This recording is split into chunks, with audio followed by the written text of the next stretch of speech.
सब के सब भूटान की वैलीज में हाइकिंग के लिए जा रहे होते हैं। यहाँ पर इन्हें बहुत सारे बुद्धिस्ट लोग और उनके टेम्पल्स भी दिखते हैं और अब एक पहाड़ के ऊपर जाते हैं जहाँ पर पॉल को अजीब सी आवाज आती है और जब वो उस आवाज की तरफ बढ़ता है तो चट्टानों के बीच में गड्ढे में वो गिर जाता है। ये देखकर पॉल के तीनों दोस्त गड्ढे के पास आते हैं और अब पॉल का एक दोस्त रस्सी के सहारे नीचे गड्ढे में जाता है जहाँ उसे पता चलता है कि ये एक गुफा है।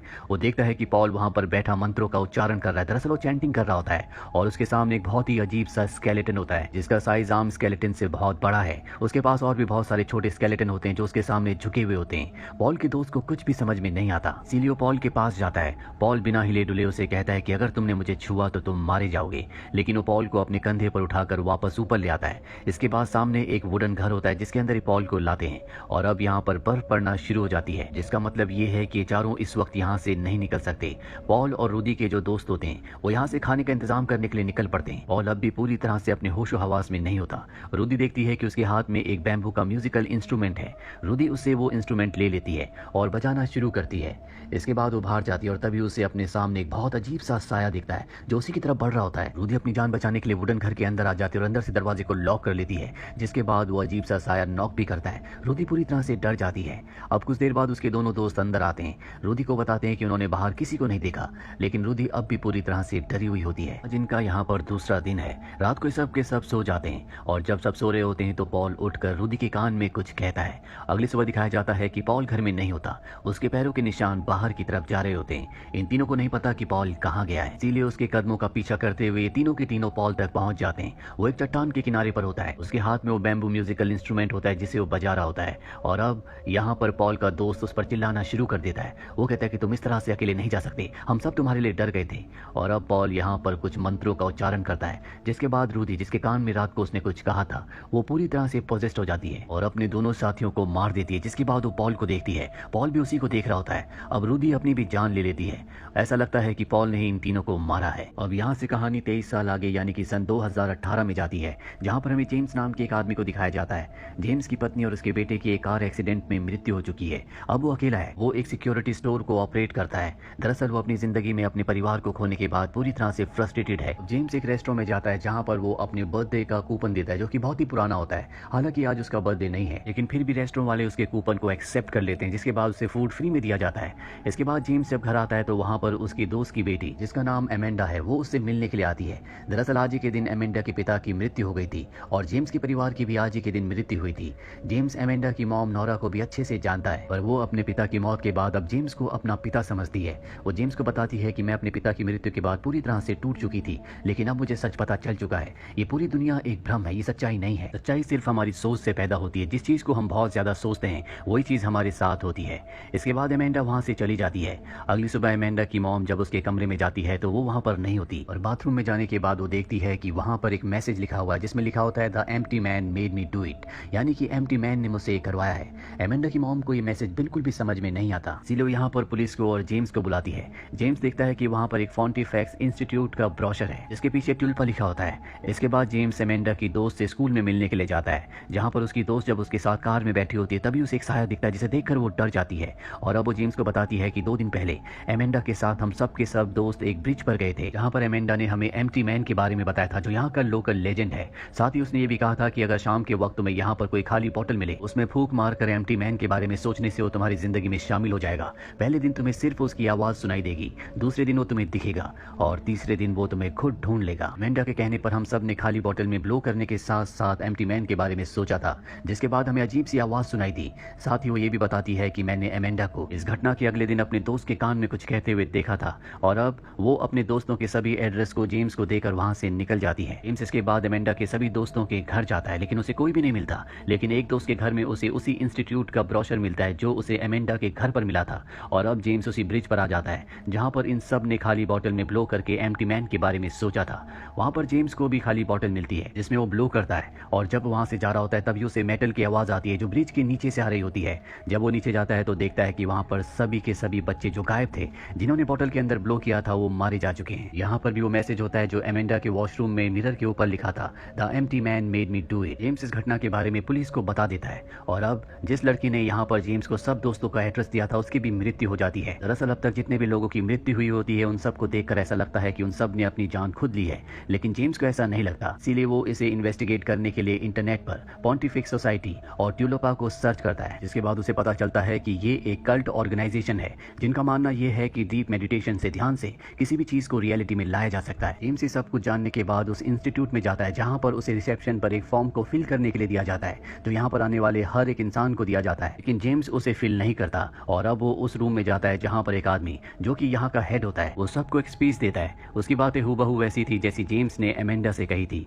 और वो कहता है कि मैसेज एम्प्टी मैन की तरफ से है। दरअसल ये भी एम्प्टी मैन का फॉलोअर है। अब स्पीच खत्म होने के बाद जेम्स उस हेड से मिलता है और एम्प्टी मैन के बारे में उससे पूछता है। हेड उसे बताता है कि एम्प्टी मैन एक तरह की पावर है, वो तब तक अपने फॉलोअर्स की विश को पूरा करता है जब तक उसके फॉलोअर्स उस पर पूरी तरह से यकीन करते हैं। दरअसल जेम्स अब भी एमेंडा को ढूंढ रहा होता है क्योंकि उसका कहीं कुछ पता नहीं चला। यहाँ पर वो एक लड़के से एमेंडा के बारे में पूछता है पर वो भी उसे कोई इन्फॉर्मेशन नहीं देता।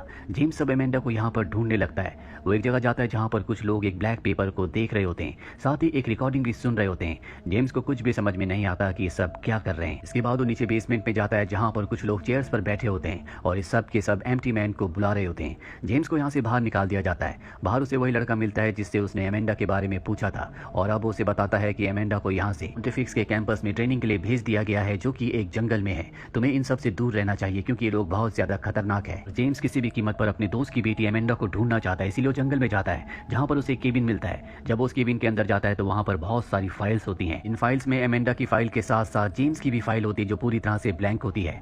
अब यहाँ से जेम्स एक दूसरे केबिन में जाता है जहाँ पर बहुत सारे वीडियो कैसेट्स होते हैं और वो उनमें से एक कैसेट को प्ले करता है जिसमें बहुत सारे लोग एक आदमी के साथ कुछ एक्सपेरिमेंट्स कर रहे होते हैं। यहाँ पर बहुत अजीब अजीब सी चीजें हो रही होती हैं और अब जब रात हो जाती है तो जेम्स को कुछ आवाजें आती हैं। जब वो बाहर जाता है तो देखता है कि पानी के दूसरी तरफ आग के चारों तरफ बहुत सारे लोग हैं जो मंत्रों का उच्चारण कर रहे हैं और आग के चारों तरफ घूम रहे हैं। जेम्स हैरानी से उन सब को देख रहा होता है और तभी आग आसमान की तरफ बढ़ना शुरू हो जाती है जिससे वो पूरी तरह से घबरा जाता है और अब वहाँ आग के चारों तरफ जितने भी लोग होते हैं वो सब जेम्स को देख लेते हैं। जिसके बाद वो जेम्स को मारने के लिए उसका पीछा करते हैं, लेकिन जेम्स अपनी गाड़ी से इस जगह से निकल जाता है। वो सीधा पुलिस स्टेशन जाता है जहाँ पर वो उस ऑर्गेनाइजेशन के बारे में सब कुछ पुलिस को बताता है और पुलिस उसकी बातों पर विश्वास नहीं करती। इसीलिए वो एमेंडा की मॉम के पास आता है और उन्हें बताता है कि एमेंडा ने एक ग्रुप को ज्वाइन किया है जो कि एम्प्टी मैन पर विश्वास रखते हैं। वो सब उसकी पूजा करते हैं और अब यहाँ पर कॉल आता है। जेम्स जब उस कॉल को रिसीव करता है तो कोई उसके कान में विस्पर करता है। इसके बाद जेम्स एमेंडा की मॉम को कहता है कि कल्ट के लोग बहुत खतरनाक है, यानी कि वो ग्रुप जो कि एम्प्टी मैन की प्रार्थना करते हैं और उन्होंने सब बच्चों को मारा है। तुम्हारी जान को खतरा है,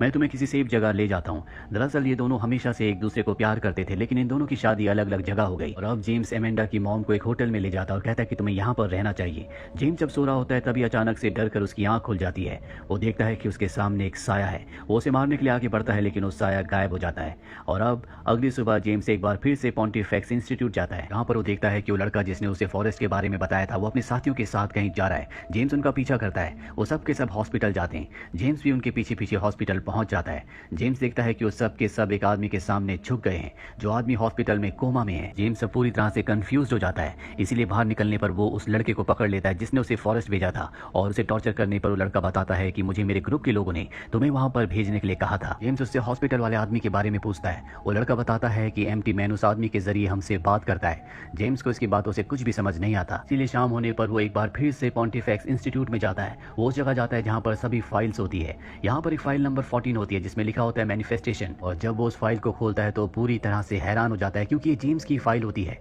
जिसमें उसके परिवार के बारे में सब कुछ लिखा होता है, साथ ही उस फूड कूपन के बारे में भी जो उसका बर्थडे कूपन था जो मात्र 3 दिन पहले उसने फ्री का खाना खाने के लिए यूज किया था। इस फाइल में जेम्स की फोटो भी होती है। जेम्स को कुछ भी समझ नहीं आता कि ये सब क्या हो रहा है, इसीलिए वो उस हॉस्पिटल में एक बार फिर से जाता है जहाँ पर वो आदमी कोमा में है। वो रिसेप्शन में एक लेडी से पूछता है कि वो आदमी कौन है। वो कहती है कि मुझे नहीं पता, वो पिछले 23 सालों से कोमा में है। और अब जब जेम्स उस रूम में जाता है जहाँ पर वो आदमी है तो देखता है कि वहाँ पर एमेंडा भी है। वो एमेंडा से पूछता है कि ये कौन है। एमेंडा बताती है कि पिछले 500 सालों में आज से 23 साल पहले एम्प्टी मैन ने किसी को पजेस किया था और वो आदमी यही है। एम्प्टी मैन इसी के जरिए हमसे बात करता है। और अब जेम्स एमेंडा की मॉम को कॉल करता है लेकिन वो उसे पहचानने से साफ साफ मना कर देती है। जेम्स को यहाँ पर कुछ भी समझ में नहीं आता। दरअसल उसके सामने जो आदमी कोमा में है ये पॉल है जो आज से 23 साल पहले अपने 3 दोस्तों के साथ भूटान गया था। और अब एमेंडा जेम्स को बताती है कि इसकी बॉडी अब पूरी तरह से कमजोर हो चुकी है, इसीलिए एम्प्टी मैन के लिए हमें नई बॉडी यानी कि वेसल की जरूरत है और हमने तुम्हें चुना है। तुम्हारी अब तक जितनी भी यादें तुम्हारे साथ है वो सब की सब फैब्रिकेटेड है, यानी कि उन यादों को हमने तुम्हारे लिए बनाया है। असली जिंदगी में तुम्हारे साथ कभी भी ऐसा नहीं घटा।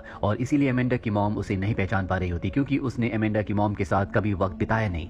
एमेंडा कहती है मुझे पता है कि तुम्हारा और मेरी मॉम का अफेयर है क्योंकि वो याद भी मैंने तुम्हारे दिमाग में बनाई थी, क्योंकि नई वेसल के अंदर फियर और गिल्ट होना बहुत जरूरी है। तुम हमारे नए टुल्पा हो। और अब जेम्स तड़पने लगता है। उसकी कॉन्शियसनेस उसी जगह चली जाती है जहां पर आज से 23 साल पहले पॉल एक स्केलेटन के सामने खड़ा था। इसके बाद एम्प्टी मैन की सोल उसके अंदर चली जाती है और अब जेम्स के अंदर एम्प्टी मैन का पूरी तरह से कंट्रोल है। यहाँ पर हमें फ्लैशबैक में वो वक्त दिखाया जाता है जब अमेंडा के पिता की मृत्यु हुई थी। तब जेम्स उसके घर पर गया था जहाँ पर वो उसकी मॉम के साथ क्लोज हुआ था और ठीक उसी वक्त जेम्स के परिवार की एक्सीडेंट में मृत्यु हो गई थी। और अब जेम्स जो कि पूरी तरह से एम्प्टी मैन के कब्जे में है, वो वापस अपने घर आता है। यहाँ उसे पूरी तरह से यकीन हो चुका है कि वो एक असली इंसान नहीं है बल्कि वो एक टुल्पा है जिसका जन्म आज से 3 दिन पहले हुआ है। और उसे इस बात पर इसलिए भी विश्वास है क्योंकि अमेंडा की मॉम जिसके साथ उसका अफेयर था वो उसे अब नहीं जानती, यानी कि उसकी सारी यादें बनी हुई हैं। और अब जेम्स उस जगह जाता है जहां पर पॉल की बॉडी हॉस्पिटल में जो कोमा में है। वो पॉल को मार देता है जिसके बाद हॉस्पिटल का पूरा स्टाफ उसके सामने झुक जाता है।